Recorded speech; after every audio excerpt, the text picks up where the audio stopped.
América. Ha recibido diversos premios, también ha publicado artículos científicos en revistas nacionales e internacionales. Es autora de libros como El discurso híbrido, Formas de escribir en la web, Cómo se redacta un paper, entre otros. Dirige la colección de comunicación y lenguajes de ediciones Ampersand. Es columnista de Perfil y colaboradora en distintos medios gráficos y digitales. Así que esperamos que disfruten mucho de la charla. Bueno, perdón. Sí, sí. No, que te dejamos. Antes que nada, quiero agradecer esta invitación en una revista tan querida para mí, que se creó en la prehistoria de la mayoría de esta gente casi, porque viene desde hace probablemente más de 10 años.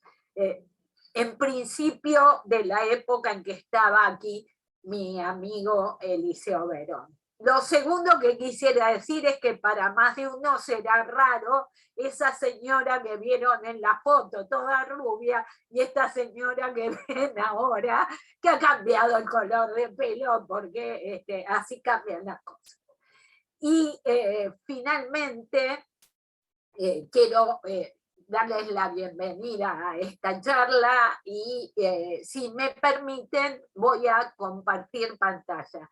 Mi idea es hacer una exposición primero y que si ustedes me quieren interrumpir mientras estoy haciendo, feo el verbo interrumpir, si ustedes quieren participar mientras estoy haciendo la exposición con una pregunta, un comentario, se sientan libres de hacerlo por medio de, por ejemplo, las reacciones que están en el zócalo de abajo, y de todos modos, después de la exposición me gustaría abrir un poquitito al debate. Así que lo primero que voy a hacer es compartir con ustedes mi pantalla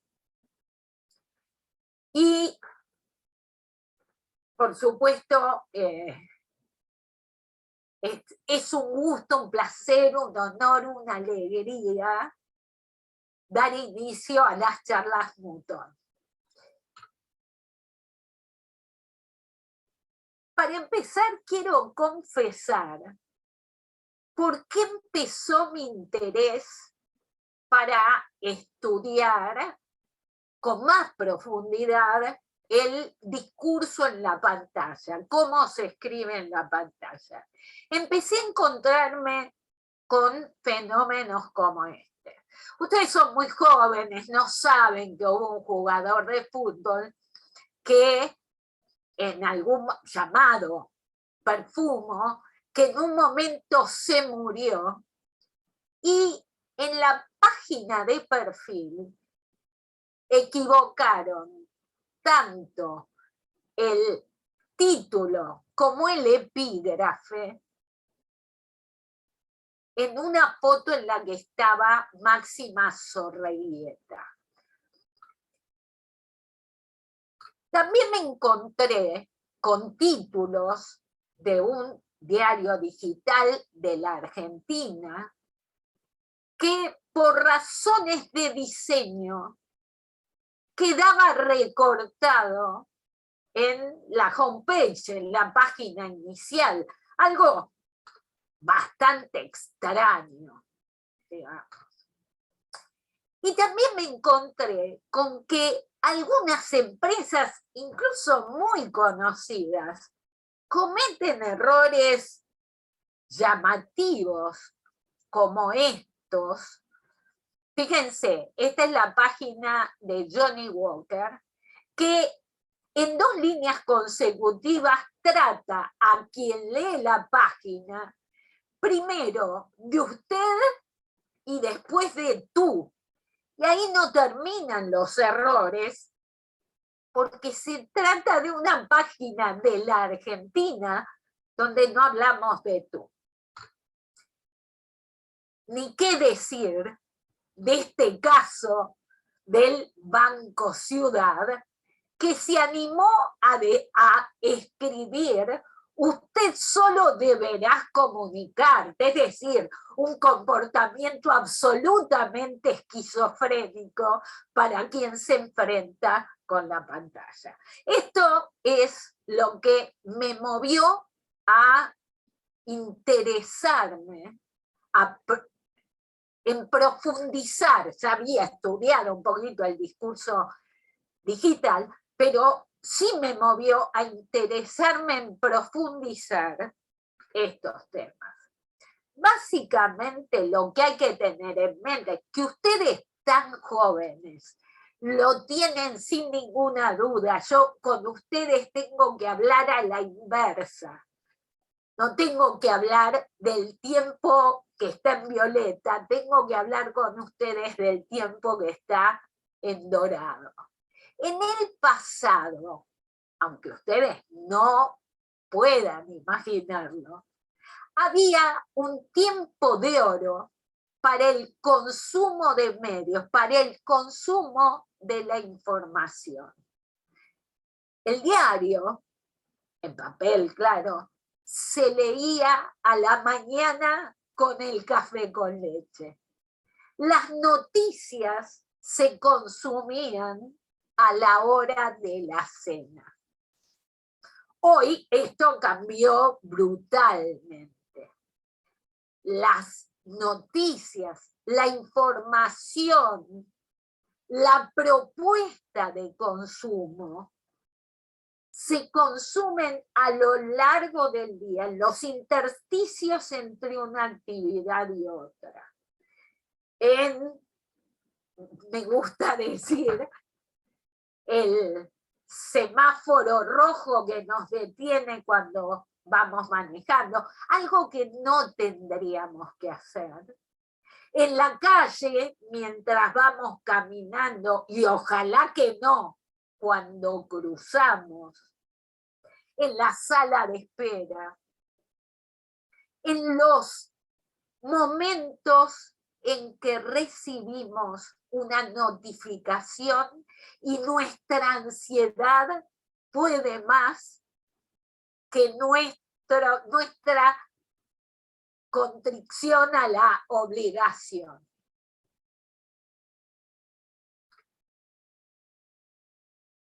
En alguna medida, y por lo menos esta es mi forma de partir para reconocer cómo escribir en la pantalla, hay que conocer, tener noticia de cómo se lee en pantalla.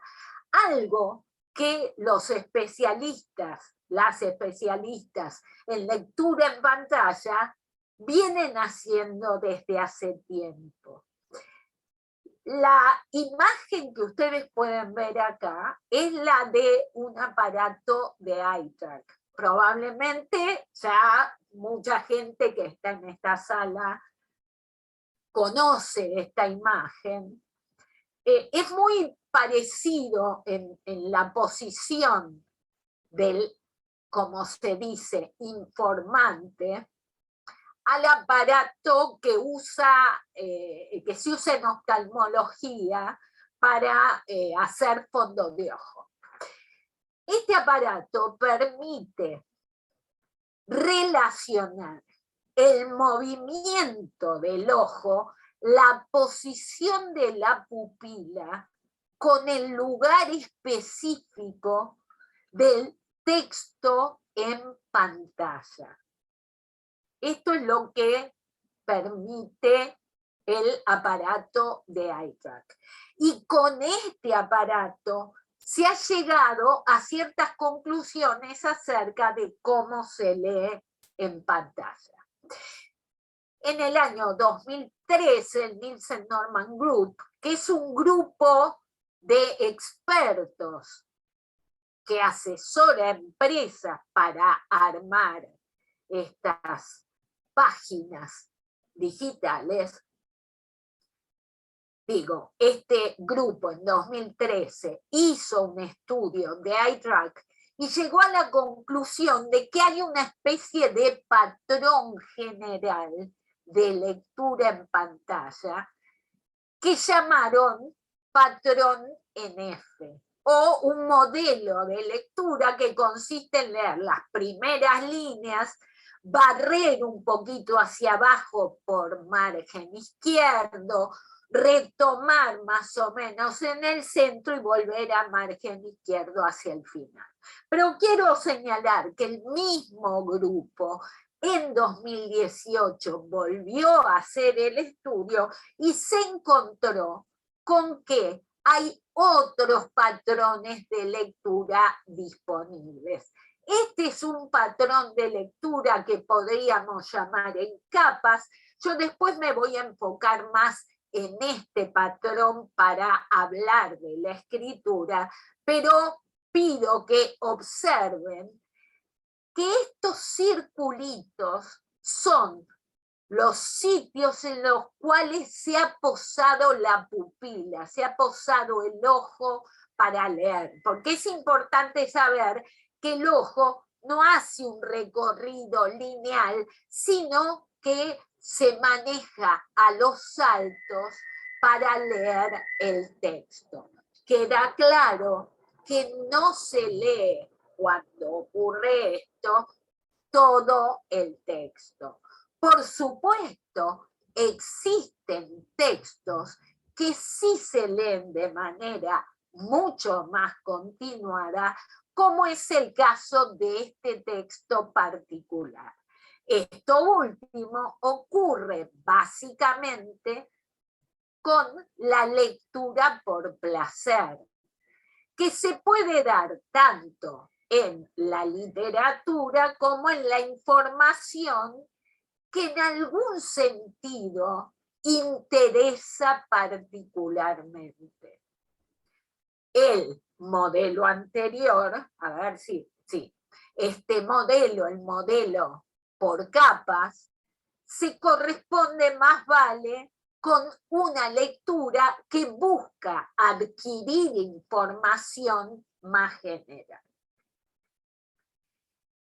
Y también en un estudio de 2013 se obtiene este análisis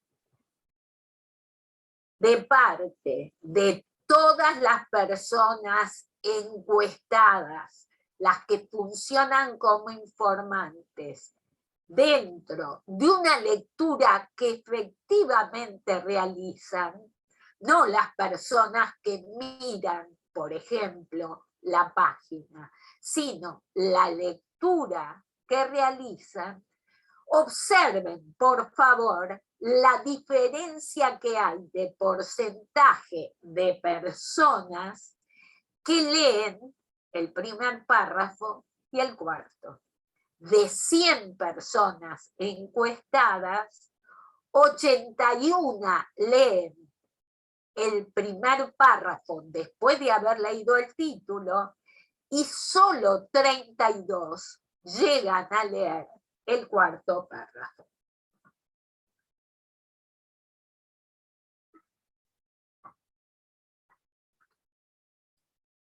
Quiero, para contrastar cómo tendríamos que escribir para las pantallas, mostrar lo que ha sido una publicidad en papel, la que está arriba, y en pantalla, la que está abajo. Como se ve en el papel, esto es una foto tomada del papel, como se ve en el papel, el texto se ofrece en un bloque contundente. A diferencia de eso, el texto que se ofrece en la página, pongo en este caso esta publicidad porque tiene la característica de que, aunque no nos parezca, juro que en papel y en pantalla dice prácticamente lo mismo. Hay una o dos palabras de diferencia. Y en el caso de la pantalla, no está la pregunta de cierre, digamos.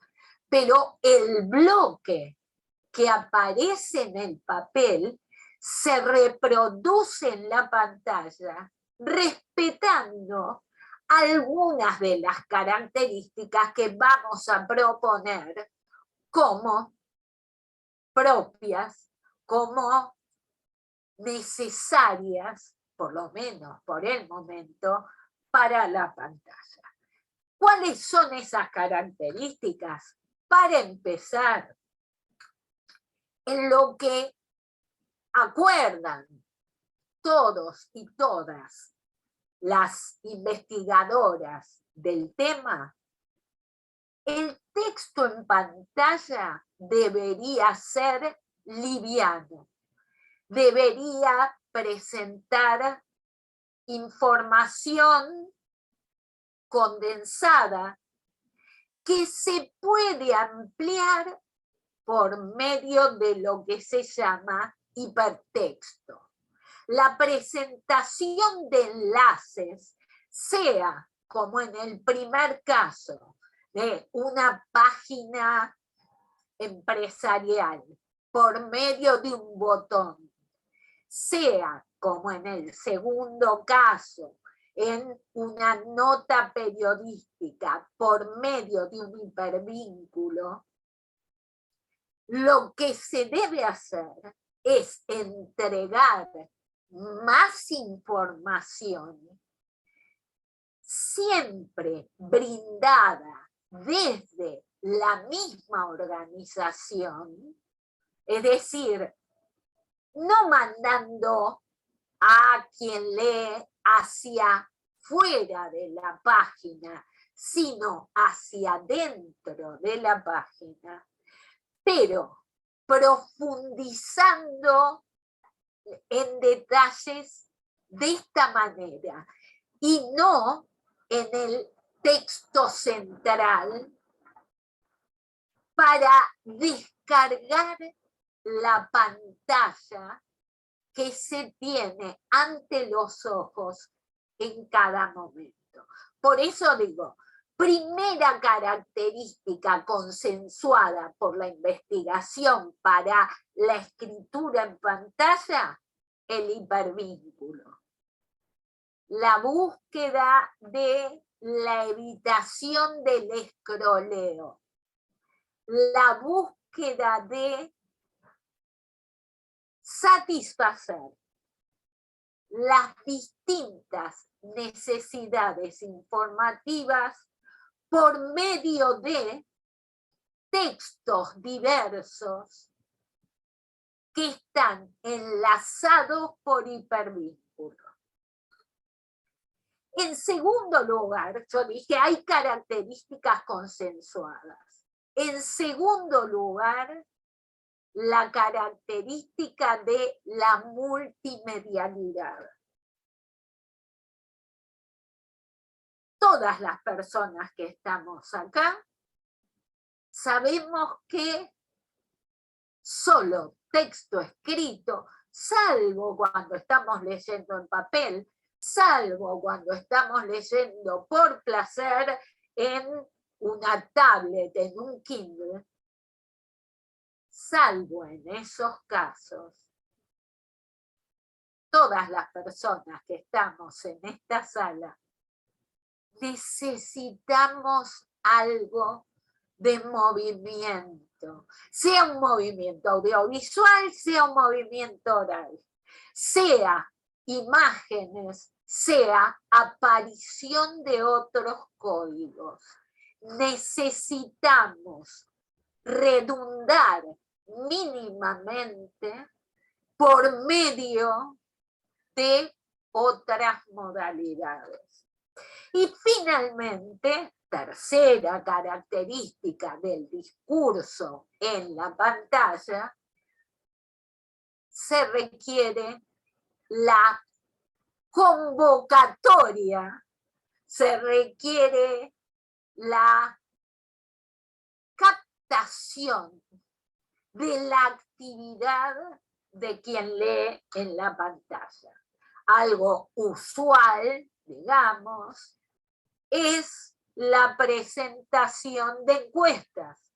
Hoy en Instagram es muy usual que nos pongan encuestas mínimas de sí o no, o con respuesta múltiple, que además, como bien ha enseñado la gamificación, nos ofrecen papelitos o una pequeña fiesta de sonidos cuando acertamos en la respuesta.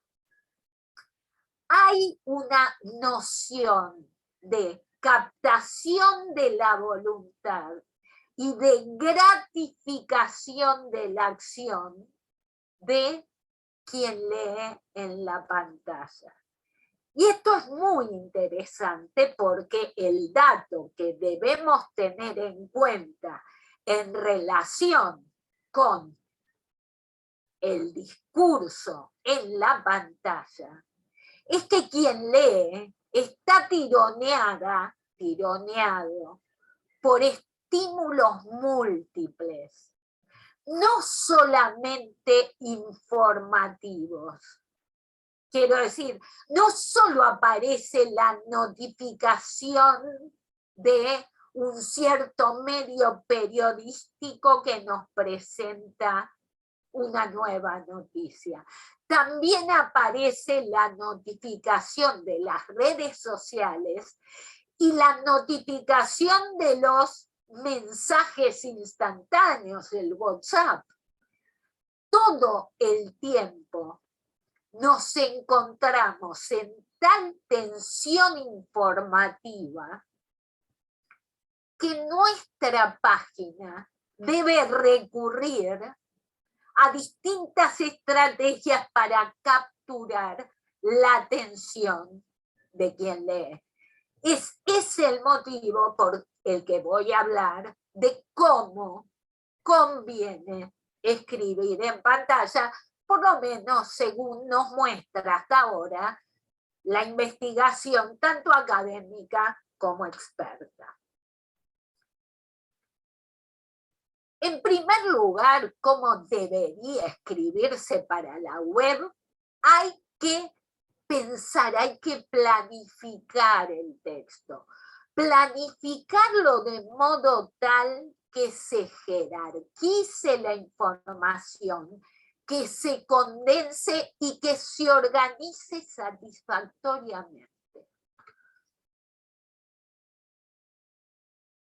En función de aquella lectura que propongo como básica, en capas, es decir, lectura superficial que se realiza de párrafo a párrafo, sugiero elaborar páginas cortas, como dije antes, para no exigir el uso del scroll.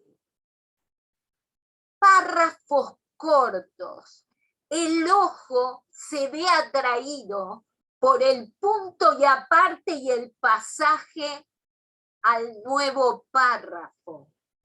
Por esa razón, tendríamos que elaborar párrafos cortos que en definitiva ofrezcan subtemas concretos, condensados, y oraciones cortas para mantener activa en la mente esta estructura sujeto-predicado con poca, esto es muy técnico, pero hagan memoria, recuerden lo que veían en el colegio secundario, poca subordinación, poco uso, poquísimo uso de los pronombres qué, quién, cuál, cuyo, dónde, cómo, porque para no extender estas oraciones que alejan el sujeto y obligan a releer lo que ya había sido leído. En segundo lugar, orientar la lectura para evitar la desorientación. Dije antes, ofrecemos información de detalle, profundización por medio de hipervínculos. Pero esos hipervínculos se constituyen en una promesa. Le dicen a quien lee qué es lo que va a encontrar detrás del hipervínculo. Cuando esa promesa es decepcionada, no resulta satisfecha, quien lee tiene un impulso, lo voy a generalizar, pero no importa, tiene un impulso de irse, pierde confianza. De eso voy a hablar en un momentito. Ofrecer información por distintas modalidades, sin redundar del todo. Se necesita una redundancia mínima, pero la información debería en gran medida complementarse cuando se presentan distintas modalidades. Hay que aprender a ofrecer información gráficamente. Hay que pensar cómo simplificar esto que estamos contando para que nuestra audiencia, para que quien lee, lo entienda más rápidamente. Esta concepción que tenemos de aceleración de los audios de WhatsApp, hay que pensar que existe desde mucho antes en la lectura. La lectura en el barrido lo que hace es la aceleración 2x o 18x para el audio de WhatsApp.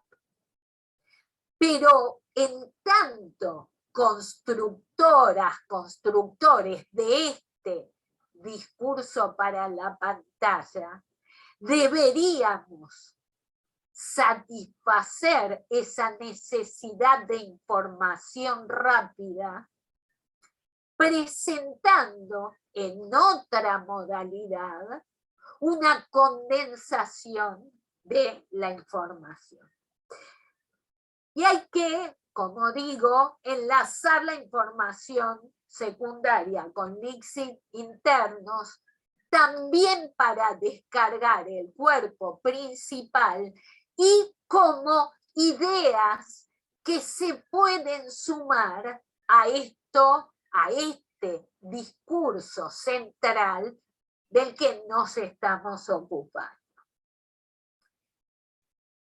Con todo, desde mi punto de vista, por supuesto, hay una noción central a la producción de discurso, y es la noción de identidad. Identidad que en la producción de discurso está organizada, orientada para persuadir. Pero entiéndase que lo que digo con respecto a persuadir, no es persuadir diciendo mentiras. Doy por hecho que lo que se dice es verdad, que lo que se dice es legítimo. Sin embargo, hay que persuadir a quien lee de que lo que digo es verdad, como es, y de que lo que digo es legítimo, como es. La legitimidad tiene que ver, sobre todo, con que lo que yo digo resulte confiable. Y esa confianza, esta es una propuesta personal, se edifica como una especie de pirámide. Queda claro que el primer escalón de la pirámide, es decir, la llegada de quien se enfrenta a nuestra página, tiene que ver con una búsqueda que se dio porque esa persona tiene un interés en el tema que trata nuestra página. Por supuesto, nuestra página le ofrecerá información relevante en general. Y en ese sentido, por supuesto, debe ser información atinente al tema que trata nuestra página. Pero además, y como vengo diciendo, deberíamos profundizar en detalles, aspectos, por medio de botones, hipervínculos, pestañas, que le ofrezcan a quien se enfrenta a nuestra página la posibilidad de encontrar la información específica que le interesa. Ya estamos en el tercer escalón. Y ahí llegamos al cuarto escalón, que confieso es el que más me interesa a mí. Este escalón es el que fue descuidado por todas las páginas que mostré al principio de esta charla. Este escalón es el que muestra que quien produce el discurso es coherente, es cohesivo o cohesiva, tiene conocimiento sobre lo que está diciendo y lo presenta de manera tal que resulta adecuado al contexto y claro a la interpretación. Si hemos logrado el objetivo del cuarto escalón, es muy probable que consigamos que quien se enfrentó a nuestra página crea en nuestra página y se comprometa por medio de compartirla, consumir nuestro producto, nuestro discurso. Se sienta en consonancia con lo que estamos diciendo, incluso cuando disienta de alguna opinión. Finalmente, hay, como dije, una búsqueda, una necesidad de empleo de más modalidades que suplan la modalidad escrita. ¿Por qué? Pareciera que en el texto escrito nos faltan tonos, nos faltan gestos. Y la pantalla nos da la posibilidad de presentarlos por otras vías que no son justamente las letras. Más características del discurso digital, o más, diría, particularidades, no características, que ofrezca tonos por medio de otras modalidades, es una de las particularidades.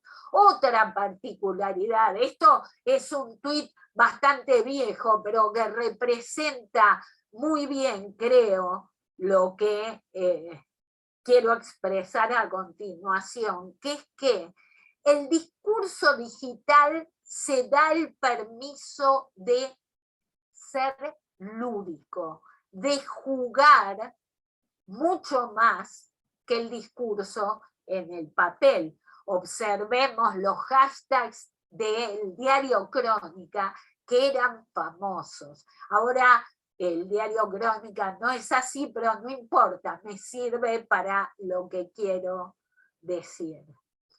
En todo caso, y sin que lleguemos a este grado, si ustedes prefieren, de procacidad, lo cierto es que el discurso digital, dado que es más lúdico, permite mayor plasticidad en el uso de la normativa. Pero quiero aclarar algo.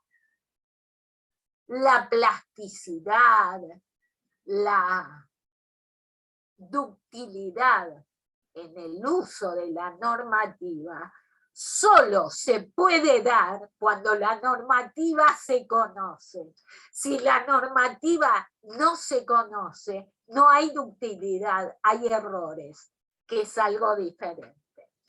Y para terminar, quiero confesar, después de todo lo que he dicho, que tiene que ver con un basamento más teórico y práctico a partir de la investigación tanto de académicos y académicas como gente que trabaja en el ámbito empresario, quiero confesar, digo, que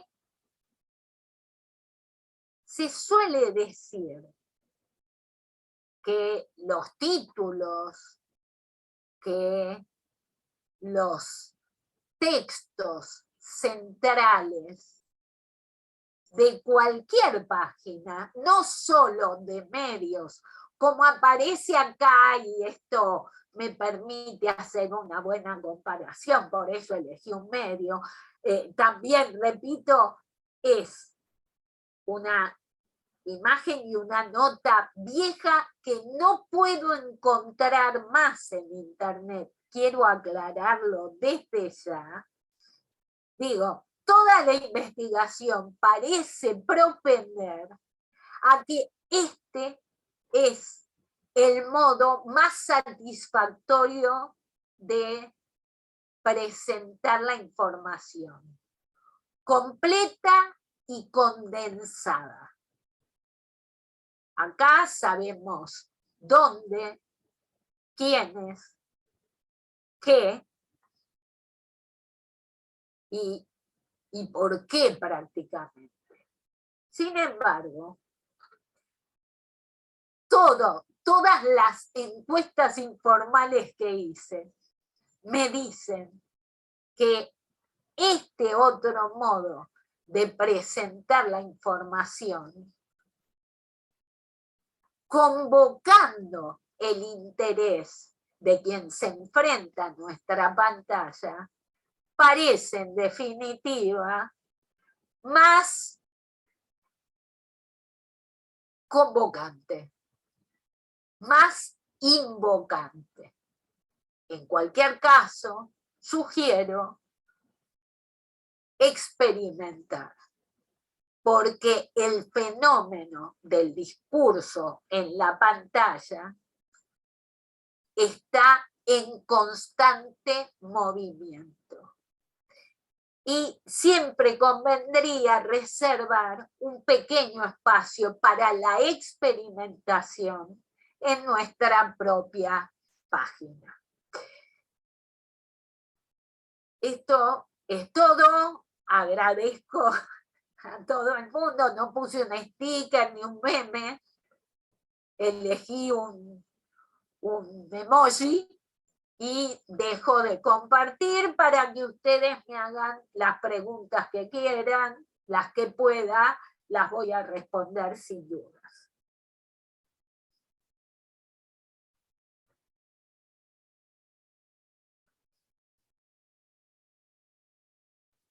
Bueno, preguntas, por favor. No quedó ninguna duda o no surge de todo esto, nada. Silvia, yo, bueno, me animo a hacerte una consulta.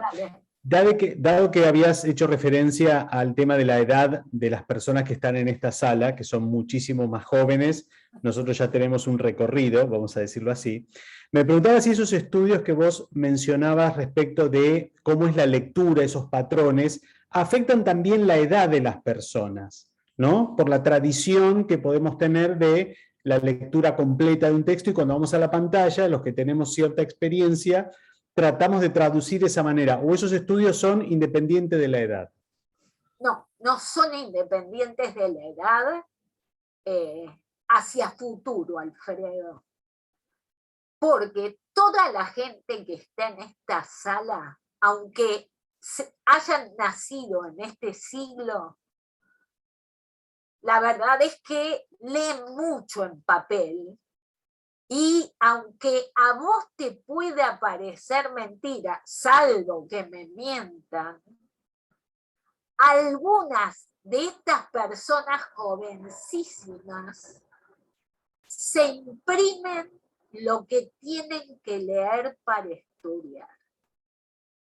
Lo cual da una señal de que la pregnancia del papel para cierto modo de lectura, como esa lectura interesada que yo mostraba del análisis que hicieron en 2018 en el Nielsen Norman Group, todavía persiste. Pero yo no me animo a decir que esto persista para siempre. Me refiero a que si hoy vamos a cualquier lugar público, una plaza, un restaurante, lo que fuere, y vemos a bebés que están con su madre y su padre, o sus padres y sus madres, como les guste, lo más probable es que veamos a esos bebés interactuando con el teléfono. Eso me hace presumir que quienes son bebés en los 2010 y más, o los que son bebés en 2020, ya no van a leer igual que como leemos quienes hemos tenido más cultura de papel. Pero, repito, es una presunción, ¿eh? Esto no significa que el papel vaya a desaparecer, pero cada vez más, no solo por la multiplicación de las pantallas, sino también por razones ambientales, creo que la restricción del papel va a ser mayor en los próximos años.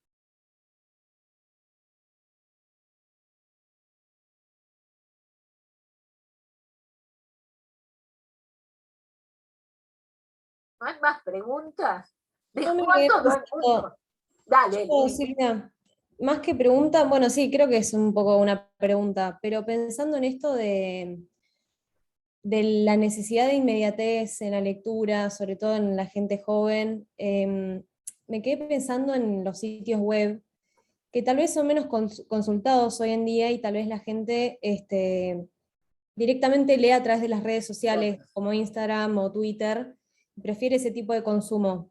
¿Vos creés que las páginas web van a seguir existiendo en unos años? ¿La gente va a dejar de de ir a buscar ahí la información y se va a quedar con lo que lee en los mensajes cortos en las redes, porque, no sé, me imagino, por ejemplo, Twitter, mucha gente piensa que está informada por solamente leer el resumen de la noticia en un tweet y no necesita ir a una página web. Entonces es como cada vez más difícil atrapar gente y no solamente basta con hacer interactiva la página web, sino también hacer que la gente quiera ir desde las redes. Sí. Lo que vos decís tiene una razonabilidad absoluta. Hoy mucha gente no entra a ninguna página, directamente va a Instagram de cualquier sitio, de cualquier empresa. Y la verdad es que en Instagram se puede ofrecer algo de información, pero no muchísima. Habría que construir el sitio de Instagram, la cuenta de Instagram, de modo tal que se invitara a la página, porque la página permite un tipo de información un poquito más profunda. Y tampoco sabemos si Instagram va a permanecer por mucho tiempo.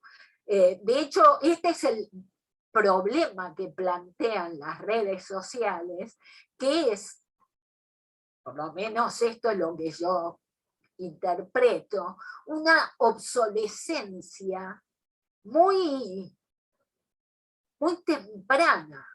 No hay redes sociales que se mantengan como universales por mucho tiempo. Al principio fue Facebook, y Facebook lo cubría todo.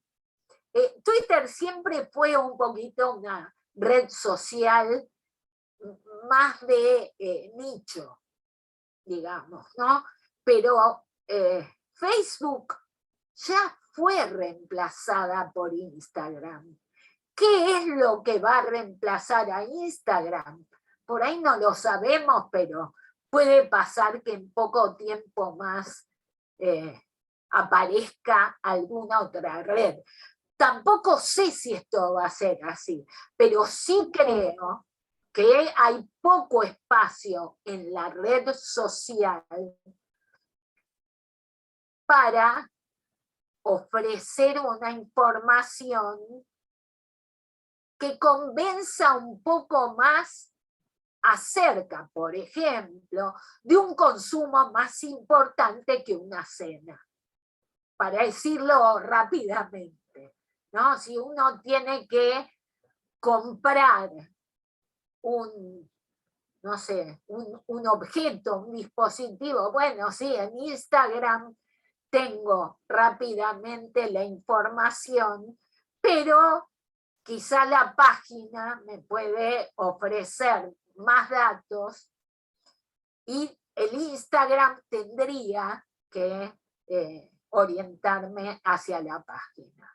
Igual no soy conclusiva. Quiero dejar en claro que esto es lo que pienso en este momento. Sí, se me ocurre también con el tema de TikTok, pensando en qué red social va a venir a reemplazar o a competir también. TikTok también es súper atractivo para esto de atraer con mensajes cortos, poco texto, los videos duran máximo 3 minutos, es un consumo así, creo que es como cultura snack, creo que le dice Exacto. Polari. Exacto. Sí. Exacto. Y eso cada vez está siendo más atractivo. Y pensando también en Instagram, tampoco tiene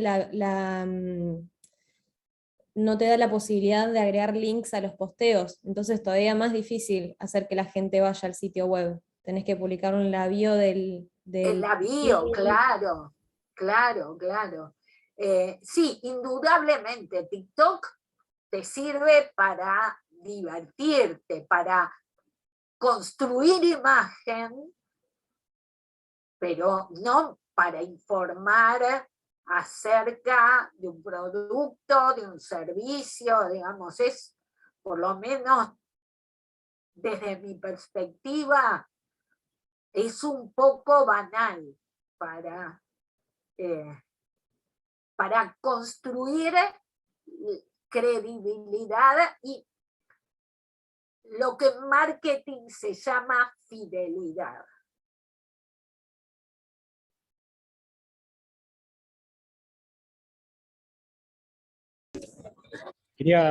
Hola Silvia, ¿qué tal? Mi nombre es Hola, Sebastián. Quería, bueno, primero agradecer la presentación, muy buena. Quería hacer un comentario y una consulta. Hablando de las redes sociales, Facebook cambió su nombre, ahora se llama Meta, está desarrollando lo que llaman metaverso, es una ciencia ficción de los 90. Y en realidad esto ya existen otras redes de este estilo, metaverso, está Decentraland, que fue creada por unos chicos argentinos, hay un montón. En ese sentido, Facebook está contratando 10.000 personas en la Unión Europea y está planeando crear mucho, también desarrollar el hardware. Lo que yo noto es, o sea, uno, ¿cómo lo ves? La pregunta tuya, ¿cómo es que estás viendo por ahí este punto? Eso va a ser un punto de entrada, de ahí esto de los hipervínculos va a generar la vinculación de este metaverso a distintos sitios web o compras en este espacio, que por lo menos lo que ya está previsto, lo que está planeado. Y el otro punto es cómo esto genera desigualdad entre aquellos que tienen acceso a la tecnología. O sea, tener un Kindle no es para todos, es muy cómodo, es muy útil para viajar, pero no es accesible para todo el mundo. Lo mismo que leer de dispositivos móviles, no todos tienen un ordenador, una computadora en su casa. Entonces, digo, se está dando una diferencia muy grande. Creo que el papel no va a desaparecer en el corto plazo, va a tener para largo, pero sí que se está dando una gran diferencia en ese sentido. Y bueno, fue un comentario y una consulta, principalmente consultaba por esto hacia dónde va la tendencia, que se está desarrollando mucho, hay mucha inversión, mucho dinero puesto en eso, y creo que va a ser donde va a terminar desarrollándose más en los próximos 10 años. Sí, estoy totalmente de acuerdo con vos, Seba. Es cierto lo que decís de los dispositivos, pero también es cierto que por lo menos en nuestro país está muy difundido esto, ¿no? Que es el dispositivo. Prácticamente todo pasa por acá, e incluso gente que tiene laptop, PC, tablet, Kindle, usan esto para todo, ¿no? Ese es un dato, lo cual no iguala, porque el uso que se hace es más variado para quienes tienen competencias más amplias y menos variado para quienes tienen competencias restringidas. Así que la desigualdad existe. Pero yo sumaría otra desigualdad que me está empezando a preocupar incluso en mi vida cotidiana, que es que la multiplicación de plataformas nos termina llevando a la desinformación, no como fake news, sino en el sentido de que uno termina no sabiendo cómo comunicarse con las demás personas. Si se le manda un WhatsApp y no los mira, si se manda un mail y nunca entra a su casilla, si se manda por LinkedIn y por ahí yo no uso tanto LinkedIn, entonces no es realmente enloquecedor la cantidad de plataformas, de vías de comunicación que está habiendo. ¿Y a dónde nos lleva eso? Nos va a llevar a constituirnos como en islas separadas. Va a haber comunidades, antes se hablaba más de las comunidades digitales, va a haber comunidades muy cerradas por el uso de determinada plataforma finalmente. porque la vida no alcanza para estar en todas, o para controlarlas todas. Igual que vos, creo que el papel no va a desaparecer. Sí creo que hay un montón de información que se va a dejar de dar en papel, pero no, me parece que el papel no va a desaparecer. Hoy no solo los estudiantes dicen que imprimen textos para estudiar, porque en papel leen mejor y se concentran más, esto es lo que dicen, sino porque lo que sí ha probado la investigación es que el papel, que ofrece una experiencia sensorial más completa, habrán visto gente que huele el libro, por ejemplo, en una librería, lo abre y lo huele. Digo, el papel que ofrece una experiencia sensorial más completa colabora con la memorización, porque la empiria colabora con la construcción del evento, del discurso en la mente, ¿no? Entonces, sí estoy de acuerdo con respecto al papel. Y hubo otra pregunta que me hiciste y me olvidé.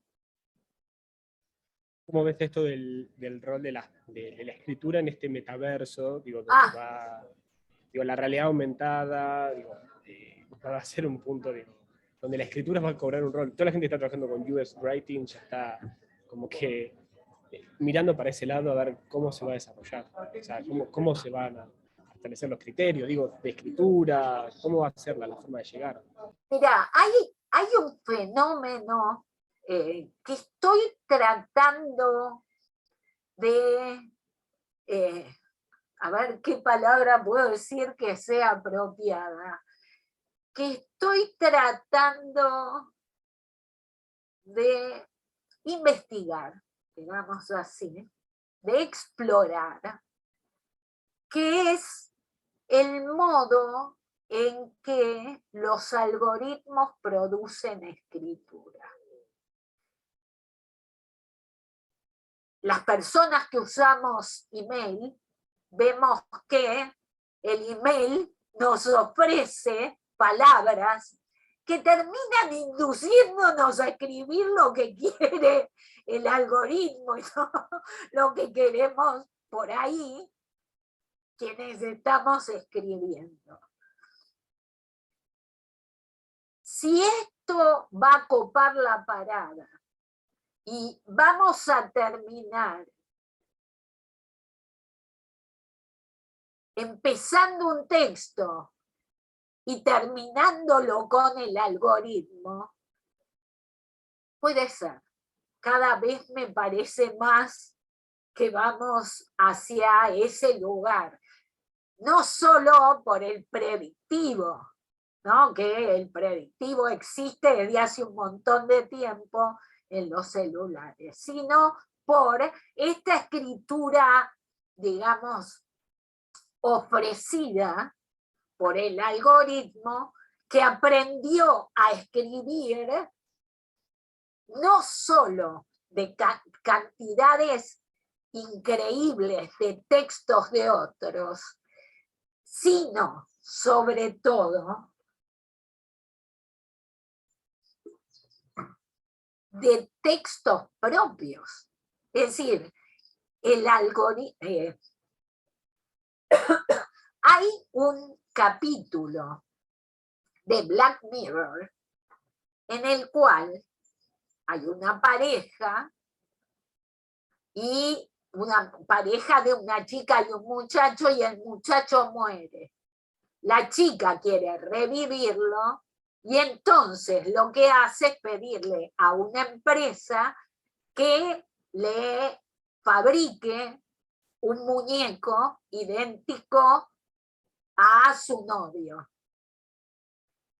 Y es tan idéntico que es insoportable, porque habla igual que él, contesta igual que él, reproduce exactamente todo lo que él... Sí, Alfredo, gracias a vos por estar hecho. Reproduce todo lo que este muchacho decía en vida. Y chao, Agustina, no hay problema. Y digo, la característica es que terminemos siendo muy aburridos. Ojalá que eso no pase, porque si no, el futuro es de los que no hacen eso. No sé si te contesté, Seba. Sí. Coincido bastante.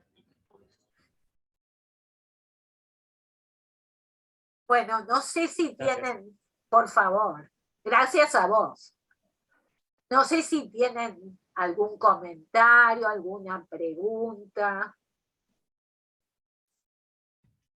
Ojalá que la charla no sea una especie de decálogo, sino de decálogo de lo que hay que hacer, sino más vale un puntapié de reflexión sobre qué hacemos o qué deberíamos hacer en la pantalla para que nuestra pantalla fuese lo más satisfactoria posible en función de nuestros fines.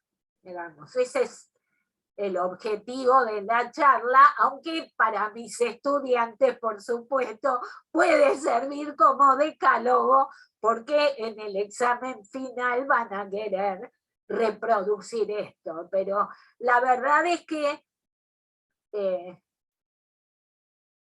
yo pretendo que lo que planteo no sea un dogma, sino todo lo contrario, o sea, generador de debate. Sobre todo, porque esta materia que estamos tratando está en cambio constante. Entonces, yo digo algo que sirve hoy y el año que viene me vienen a decir, Silvia, esto no sirve. Bueno, cambió. ¿Qué te puedo decir? Así como nos cayó una pandemia que solo Bill Gates esperaba, el cambio que se produce, no se produce porque llegan marcianos y cambian todo. Se produce porque las personas que vivimos en este planeta en 2021 somos cambiantes, vivimos ansiosas y ansiosos, nos aburrimos rápido. Por eso digo, sí, con la colaboración de Sebastián, sí nos atenemos a lo que nos empieza a ofrecer el algoritmo a rajatabla, y va a haber muchas personas que queden atadas a un comportamiento automático que siempre les sale mejor a las máquinas. ¿Qué quieren que les diga? Bueno, si no hay más preguntas o comentarios, veo que no. ¿Cómo? Gracias. Ah, Fue sí. muy buena la charla. Gracias a Silvia. Sí, gracias Silvia y gracias a todos y todas por conectarse y nos vemos en la próxima charla. Muchísimas gracias, Silvia. Gracias a vos, Nelly. Gracias a todas las personas que están acá y un saludo. Sigan trabajando con el discurso en la pantalla. Gracias a todos.